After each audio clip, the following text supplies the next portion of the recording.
माहे एप्रिल आणि मे महिन्यातील मानधन न मिळाल्याने NHMच्या हजारो कर्मचाऱ्यांनी शुक्रवारी जिल्हा परिषदेमध्ये येऊन ठिय्या आंदोलन करत लक्ष वेधले। समुदाय आरोग्य अधिकारी संघटनेच्या जिल्हाध्यक्ष डॉक्टर सारिका भूमकर यांच्या नेतृत्वाखाली हे सर्व कर्मचारी जिल्हा परिषदेमध्ये जमले होते। दरम्यान डॉक्टर भूमकर यांनी मागील 3 महिन्यांपासून मानधन मिळत नसल्याने होत असलेल्या अडचणींचा पाढा वाचताना CEO सर आम्ही खायचे काय आणि जगायचे कसे असा प्रश्न केला।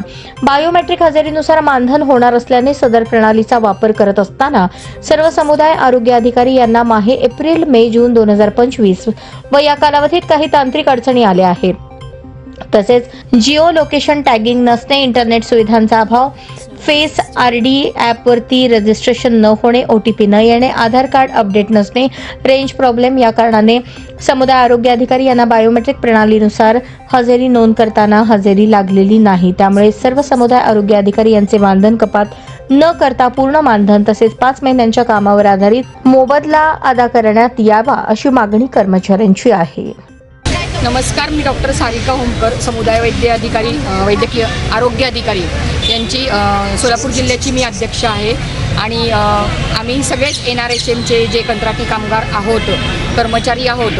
तर आरोग्य खात्यामध्ये आम्ही सध्या गेले 6 वर्ष झाले कार्यरत आहोत आणि आमच्यापेक्षा पण सिनियर हे ANM सर्व 15-20 वर्षांपासून कार्यरत आहेत। तर आम्ही सर्वजण असमाधानकारक आमचे मानधन अदा केलेले आहे त्या बाबतीमध्ये आणि सगळ्यात महत्त्वाचं म्हणजे परमनंट लोकांचेही बायोमेट्रिक प्रणालीचा त्यांनी वापरही नाही केला तरी त्यांचे पूर्णतः फुल पेमेंट झालेत आणि आमचे काहीही पेमेंट झाले नाही, 0 पेमेंट झालेले आहेत। 2 महिन्यांचे 0 पेमेंट आणि 5 महिन्यांचा इन्सेंटिव्ह आमचा अडवलेला आहे। आम्ही घर कसे भागवावे याची आम्हाला सगळ्यांना चिंता आहे। सगळ्यांचे घर आमच्या पगारांवर आपल्या कुटुंबाचे अवलंबून आहेत।